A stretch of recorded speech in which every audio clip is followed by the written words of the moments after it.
Yo, Bakayalo Konoyalo, et oui, on se retrouve pour une petite review de l'épisode 17 de Jujutsu Kaisen. Et les amis, c'est toujours le poulet, comme d'habitude. Mais là, en fait, à la rôtisserie, ils m'ont donné un poulet totalement différent. Parce que par rapport aux autres, il est excellent, évidemment, mais ils ont modifié la sauce. En fait, la saveur du poulet était tellement exquis, mais totalement différent, que j'ai pas pu reconnaître toutes les saveurs. Donc là, sur la review, même d'ailleurs, hein, avant, je pense que je vais me tromper au niveau des assaisonnements qu'il a mis. Je vais essayer de vous décrire ce que j'ai ressenti par rapport à ce poulet, mais là ça se complexifie de plus en plus, tu vois, il y a de plus en plus de trucs, donc n'hésitez pas en commentaire à me dire ce que vous avez comme information, parce que voilà, moi j'ai pas suivi le manga, je suis pas facilement paumé, je regarde que les épisodes, et là cet épisode 17 de Jujutsu Kaisen était incroyable, parce qu'en termes d'animation, de mise en scène, d'épicness, tout y était, mais il y a peut-être des informations qui vont me manquer, mais bref, avant de commencer la petite review, instant auto-promo, mais oui, Wolfius, mon manga qui sort le 31 janvier 2024 sur Manga Draft, qui sera légal et gratuit,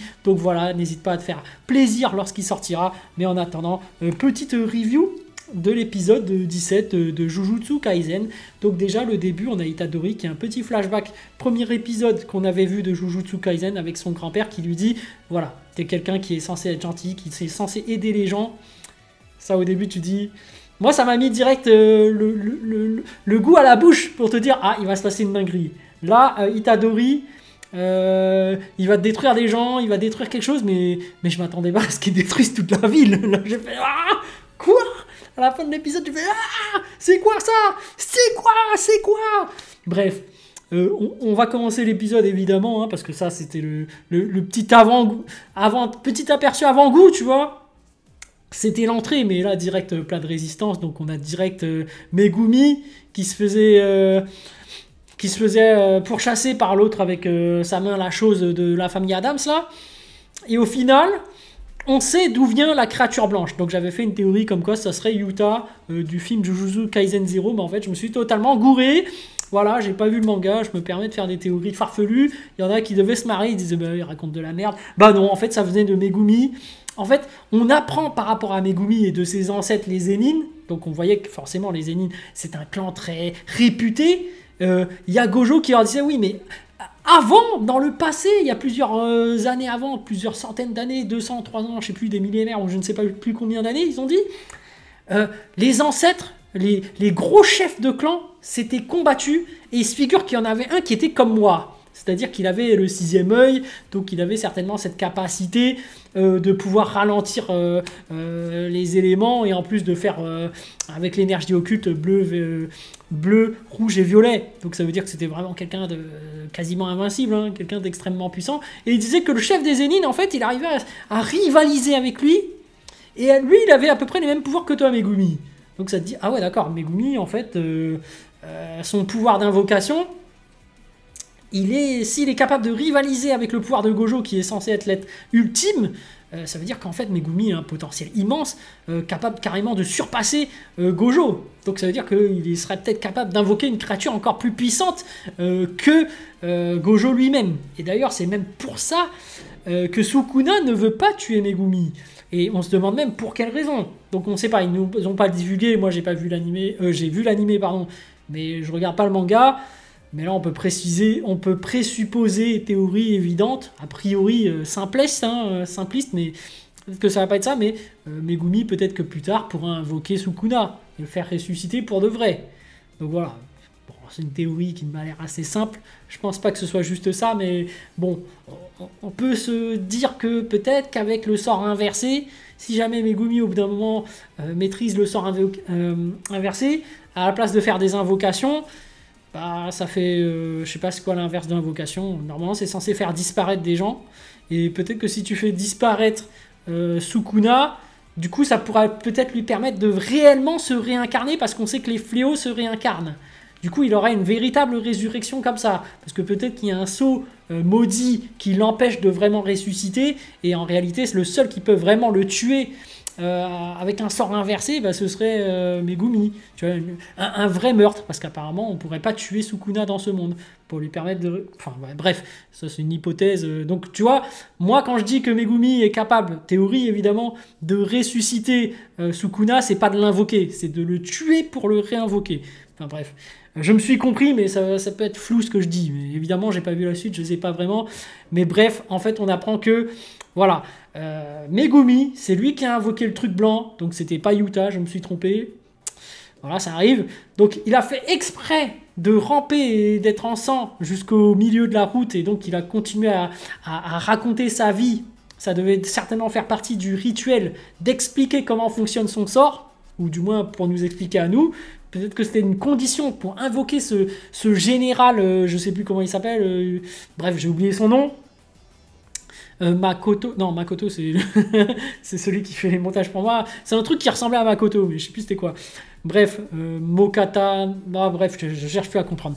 Bref, il y a un énorme gros monstre qui est invoqué, le général, je ne sais pas quoi, gros truc blanc, qui en réalité, dans les conditions qu'avait citées Megumi, s'il était tout seul, donc ça veut dire qu'en phase finale, quand il s'est entraîné, pas maintenant, hein, mais plus tard, s'il devient encore plus fort, ça veut dire qu'il aurait pu invoquer cette créature, le buter, et s'il le bute à lui tout seul, il réussit à l'apprivoiser, et du coup, ça, il pourra l'invoquer, en gros. Mais comme il n'était pas assez puissant, il savait que c'était mort, et de toute façon, il était sur le point de crever, donc il s'est dit, bon, puisque je suis foutu, autant foutre la merde pour celui qui essaie de me tuer aussi.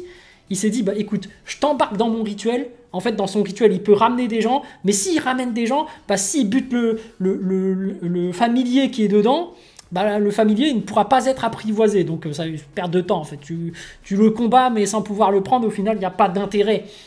Mais là, il y a un intérêt, c'est que, bah de toute façon, je vais crever, donc je crève, mais toi aussi, je t'emporte avec moi. En gros, c'est ça. Donc le mec de la famille Adams qui est emporté dans cet univers, qui est dans la réalité en réalité, et du coup, bah, le familier, il est en train de déchirer Megumi. Il met une baffe sur Megumi qui le projette directement contre le mur, donc il est ensanglanté, et on comprend pourquoi il est dans cet état à la fin de l'épisode précédent. Mais là, on voit que l'autre aussi, il dévoile ses facultés. Et en fait, lui, c'est une histoire de chance qui lui arrive, donc il a tellement de chance qu'à chaque fois il survit, donc il a le droit de les cumuler, mais s'il en cumule trop, au bout d'un moment, bah, y a tout qui lui arrive sur la gueule et il finit vraiment par mourir et être maudit. Enfin, bref, au bout d'un moment, la chance ne fonctionne plus.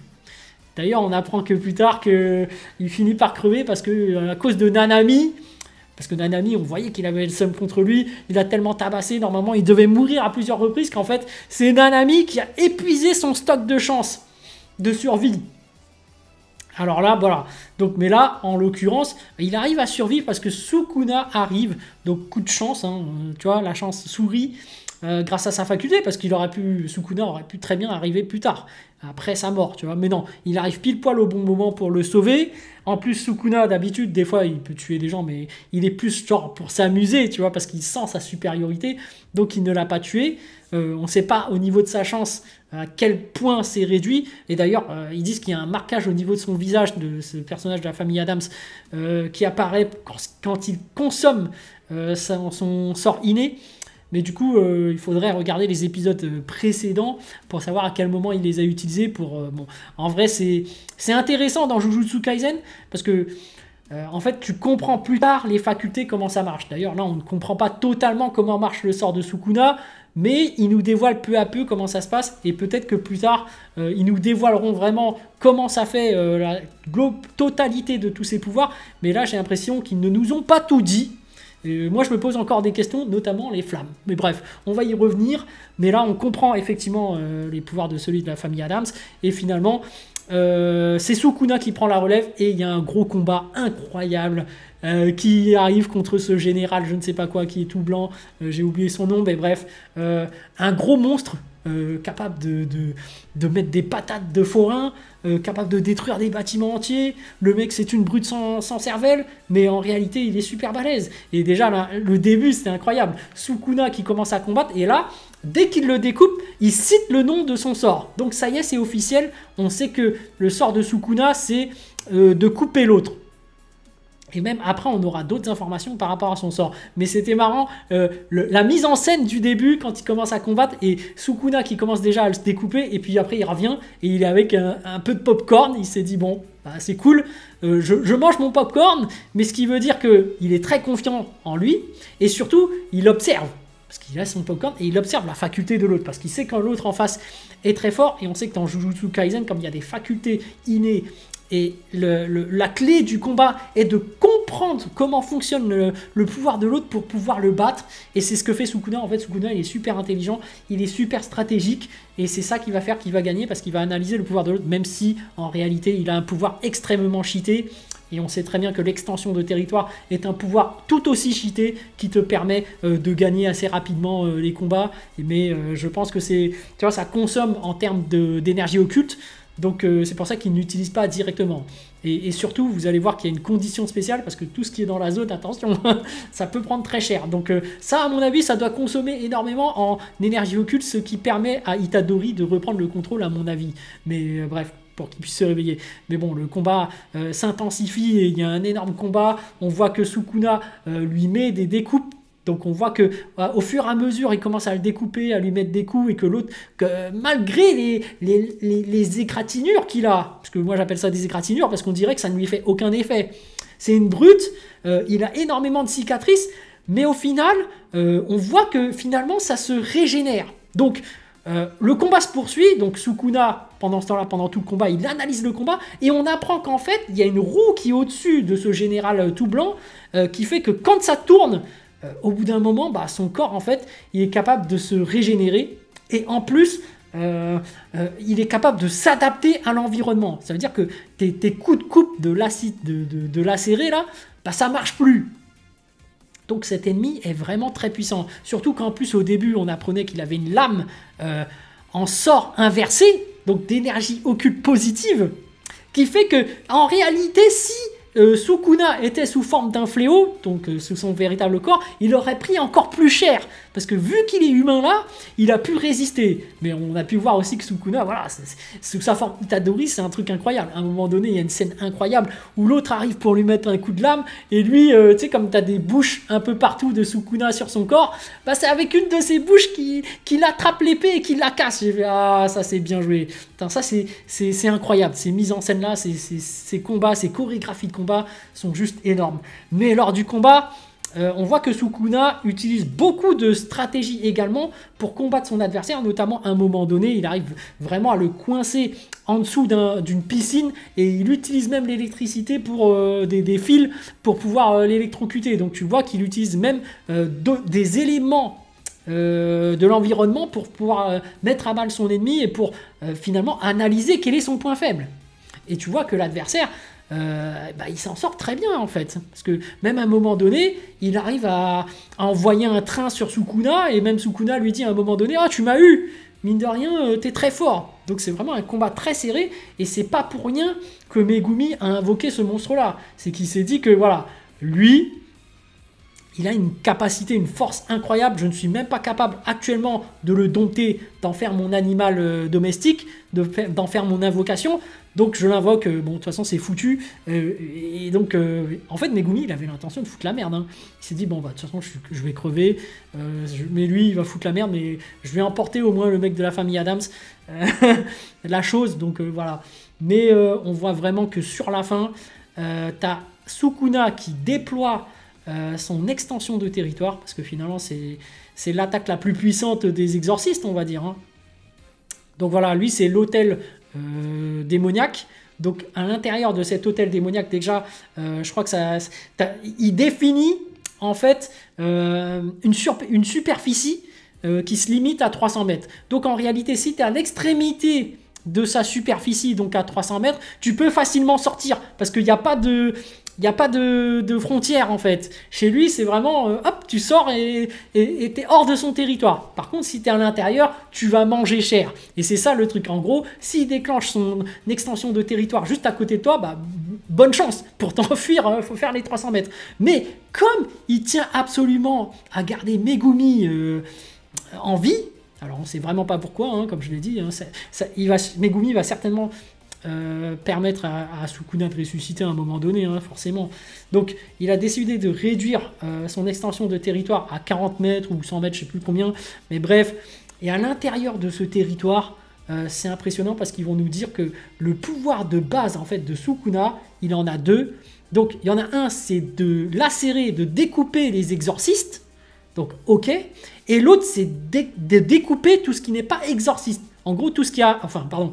Le premier, c'est de découper tout ce qui a une énergie occulte. Donc je dis exorciste, mais il se peut que ce soit aussi des fléaux s'ils ont de l'énergie occulte. Pas forcément, tu vois. Bon, après peut-être qu'il y a des fléaux qui n'en ont pas, mais par définition ils en ont, parce que sinon ce ne seraient pas des fléaux, parce que les fléaux sont faits à partir de l'énergie négative. Mais on ne sait jamais, peut-être qu'un jour ils vont nous dire un fléau n'en a pas, c'est bon, bref. L'autre, c'est de découper tout ce qui n'a pas d'énergie occulte, donc c'est l'inverse. Et finalement, dans ce territoire étendu, extension de territoire, il découpe tout. Sauf que la créature, le général machin là, il avait eu le temps de s'adapter. Donc en fait, tu vois tout ce qui est dans la zone se faire découper. Et lui, par contre, le général machin, il continue à avancer sans même se faire découper. Et tu te dis que vraiment, cette créature-là, en fait, elle est méga puissante. Tu vois? Parce que plus le temps passe, plus elle est forte, elle s'adapte et en plus, elle peut se régénérer. Donc vraiment, il faut le tuer dans un laps de temps réduit. Et c'est là qu'il est incroyable, Sukuna, c'est qu'il nous a sorti une découpe infinie. Et au bout d'un moment, je ne sais pas ce qui s'est passé, il a déjà sorti dans l'épisode précédent face à Gojo, tout a commencé à s'enflammer. Ce n'est pas dit, moi je ne comprends pas comment il a fait pour tout enflammer, et c'est ça qu'on peut se poser la question. Je pense que plus tard ils vont nous le dire, mais moi je pars sur l'hypothèse, alors peut-être que c'est déjà dit en scan, je vais peut-être dire des conneries, je pense que par rapport à la zone où il y a eu les découpes, à force de faire des découpes, les frottements d'air fait qu'au bout d'un moment ça s'enflamme. Mais là je sors ça de mon cul, c'est simplement une théorie. Et c'est pour ça que en fait l'autre étant immunisé face à la découpe, en fait là c'est des flammes, et il n'est pas immunisé par rapport aux flammes, donc il a fini carbonisé. Donc voilà, petite théorie de ma part, dites-moi si je me trompe en commentaire ou pas. Non, en vrai pour ça, laissez-moi la suite, j'aimerais bien découvrir. Mais bref, il se peut que j'ai manqué des éléments par rapport à cet épisode, parce que j'ai senti qu'il y avait beaucoup plus d'informations que d'habitude, et que j'ai peut-être manqué un truc, mais dites-moi, évidemment. Donc voilà, mais en tout cas c'était masterclass. L'animation, mise en scène, le côté épique, incroyable. Tu vois que la baston, tu as des bâtiments qui explosent, ils jouent à Spider-Man, ils mettent des patates de forain, tu vois que le monstre, lui aussi c'est un mec qui ne rigole pas, tu vois. Incroyable, voilà. Franchement, on mange extrêmement bien sur Jujutsu Kaisen. Ils savent assaisonner le poulet avec des sauces différentes pour te faire découvrir des nouveaux goûts en plus à chaque fois. Donc voilà, moi j'ai surkiffé. Et puis à la fin, on voit aussi une petite scène avec Nanami qui avance, qui a la moitié de la face brûlée. Donc en fait, il a survécu. On savait dans l'épisode précédent qu'il y avait un médecin qui était arrivé et qui a utilisé son énergie occulte positive pour soigner les rescapés. Je pense qu'il n'a pas eu le temps de totalement soigner Nanami vu son état. Ah oui, et il y a aussi Sukuna qui a pris le temps aussi de soigner Megumi. Donc ça prouve à quel point qu'il tient à lui, et je pense que ce n'est pas pour rien. C'est vraiment parce qu'il est capable de le ressusciter. Enfin, de le tuer pour le réincarner d'après ma théorie, mais ça revient au même. Voilà. Donc sur ce, je vous dis donc à plus dans le bus, ou plutôt à plus tard dans le car, ou plutôt à bientôt dans le bateau, mais j'ai surkiffé, tout simplement. Donc voilà.